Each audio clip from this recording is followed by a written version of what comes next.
Hola, buenas tardes. Digo tardes porque son las 6 menos 25 de la tarde. Supongo que, bueno, eso dependerá de a qué hora se escuche, pero bueno, hablo en tiempo real. Bueno, soy Enrique Albert Villanueva y voy a presentar unas actividades que he programado para practicar la comprensión y la expresión oral, que es el tema de mi pequeña investigación, que bueno, siempre es un tema que personalmente me interesa mucho porque cubre muchísimos aspectos, tanto fonéticos obviamente, como pragmáticos, sintácticos, etcétera. Entonces, bueno, he preparado una serie de actividades para que los alumnos, tras familiarizarse más o menos con, digamos, los parámetros lingüísticos formales, es decir, aprender lo que es un diptongo, un hiato, una sinalefa, etcétera, y se les enseñe un poco de entonación, puedan poner en práctica lo que saben, y también para que más o menos entiendan la pragmática que hay detrás de las expresiones que tienen los nativos. Y bueno, para eso voy a ir explicando poco a poco para cada ejercicio cómo lo fui a enfocar. Bien, la primera actividad es como hay que empezar por la comprensión porque es el paso más natural, es una actividad de comprensión oral en la que propongo un poema sencillo y pongo también la letra del poema. Entonces los alumnos tendrán que escuchar el poema y en base a lo que escuchan, hacer un silabeo del poema y cuidar especialmente las sinalefas porque es un aspecto muy importante para que el habla no suene afectada de los alumnos. Entonces es importante saber cómo es el ritmo silábico del español, dónde recaen los acentos, etcétera, y es una actividad muy básica, por lo tanto la pongo en primer lugar. Voy a poner un trocito del poema para que se aprecie correctamente. El silabeo, etcétera, es bastante sencillo. Allá va.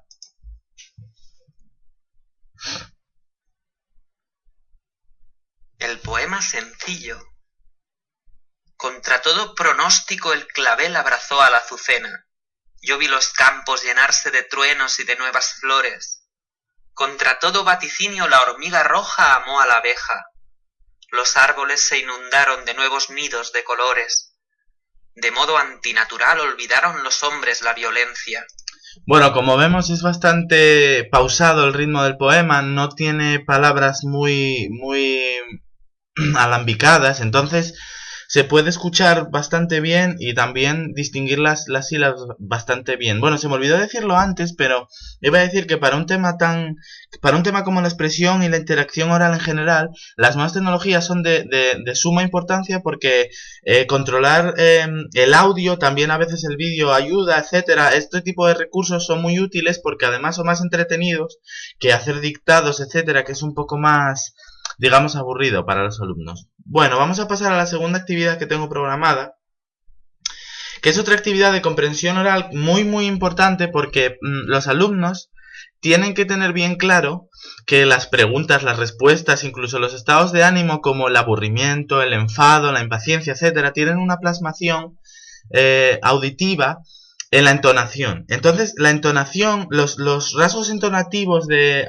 ascendente, descendente son muy importantes y sobre todo que los alumnos los interioricen para poder realizar unas buenas entonaciones y bueno, en general para hablar bien y para que no suenen muy afectados. Entonces, el ejercicio que propongo es una pequeña conversación muy marcada entonativamente porque son cosas muy cortitas, etcétera, pregunta-respuesta.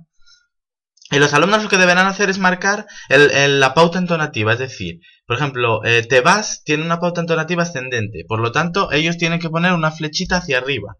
Si es una respuesta que tiene una tendencia entonativa ascendente, entonces tendrían que hacer lo propio. Hay frases un poco más complejas que tienen más de una dentro de ellas, por ejemplo, en dos tiempos, etcétera, y eso es importante que se acostumbren. Entonces yo me grabé a mí mismo diciendo la conversación a un ritmo adecuado para la comprensión y bueno, más o menos la voy a poner para que se entienda bien. ¿Te vas? Sí.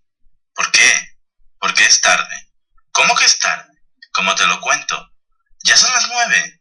Ya ves. Imposible. Si me retraso más, no llego. Demasiada prisa tienes tú. ¿Tú crees? Hombre, ¿te importa? Bueno, no, pero tanto tienes que hacer. Verás, tengo que barrer, fregar, estudiar, regar las plantas y dormir. ¿Alguna pregunta más? No, vete ya. Pues Bueno, pues esto es fácil de identificar y les sirve como una especie de entrenamiento previo para cuando se enfrenten, digamos, al mundo real y tengan que entonar correctamente y también entender los sentimientos, las emociones, etcétera, que hay detrás de cómo entonan los nativos.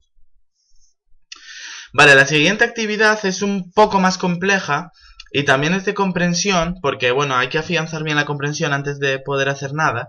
Y simplemente se basa en, yo propongo una oración, digamos, neutra, sin puntuación, que es la siguiente: ¿cómo que no vas a venir? ¿Por qué no? He tratado de leerla en el sentido más neutro que he podido. Y bueno, la cuestión es que los alumnos perciban cómo funciona la puntuación, o sea, cómo la entonación, digamos, cambia la puntuación. Pone puntos, pone signos de exclamación, interrogación, etcétera. Entonces vamos a escuchar, es una batería de ejemplos y los alumnos tendrían que puntuar adecuadamente la frase, digamos, neutra que yo di al principio.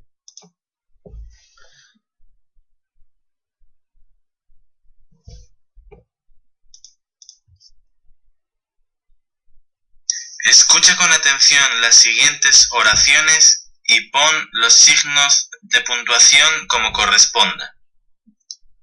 1. ¿Cómo? ¿Que no vas a venir? ¿Por qué no? 2. ¿Cómo que no vas a venir?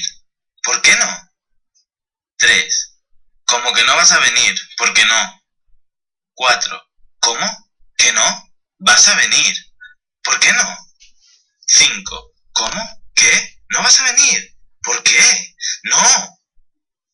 6. ¿Cómo que no vas a venir? ¿Por qué no? Bueno, como vemos, tiene un rango muy amplio y puede representarse de muchas maneras, así que es importante más o menos saber cómo se ponen signos de puntuación, exclamaciones, preguntas, etcétera, según la entonación que recibamos y también de cara a producirla nosotros. Y luego la actividad final que propongo es una actividad ya de producción, que como sabemos es el paso más avanzado primero iría la asimilación y luego la producción, y con la herramienta Pixton he diseñado una actividad por la cual ponemos a nuestro personaje que tiene los que yo considero los 5 rasgos de emocionalidad más marcados y más recurrentes. Tenemos, digamos, molesto, triste, emocionado, a punto de llorar, etcétera, sorprendido. Entonces, este tipo de emociones cambia la entonación. Por lo tanto, lo que yo propongo a los alumnos es que ellos, observando las caras, preparen, por ejemplo en su casa, porque bueno, lleva un poco más de tiempo, es difícil, una pequeña frase que pueda estar diciendo el personaje y que la representen, por ejemplo, al día siguiente o incluso usando una tecnología como esta, en Podomatic, por ejemplo, que se graben a sí mismos haciéndolo. Entonces, con el feedback que recibirían del profesor, tendrían una corrección adecuada y aprenderían a usarlo de manera controlada. Y bueno, estas son las actividades que propongo, como están trufadas de nuevas tecnologías, porque como dije al principio me resultan especialmente útiles e interesantes para lo que nos ocupa. Y bien, pues hasta aquí llegamos, espero que hayan resultado interesantes y confío en que puedan ser utilizables. Hasta luego.